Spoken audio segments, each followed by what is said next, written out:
من ربك؟ الله ربي وربك. احضروا أولادها. إن لم تعترفي بأنني ربك ألقيت أكبر أبنائك في هذا القدر من الماء المغلى.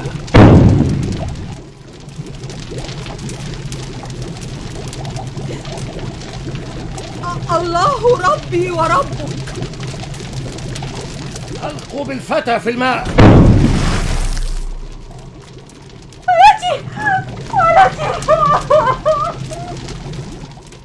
من ربك؟ الله ربي وربك. ألقوا بالصبي في الماء المغلى. من ربك؟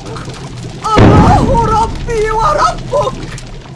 فأمر فرعون الجنود بأن يلقوا آخر ابن لها، الطفل الرضيع، وحن قلب الماشطة على طفلها الرضيع، وكادت أن تطاوع فرعون، فنطق الطفل الرضيع وهو بين يدي الجندي: اثبتي يا أماه، فإنك على الحق المبين.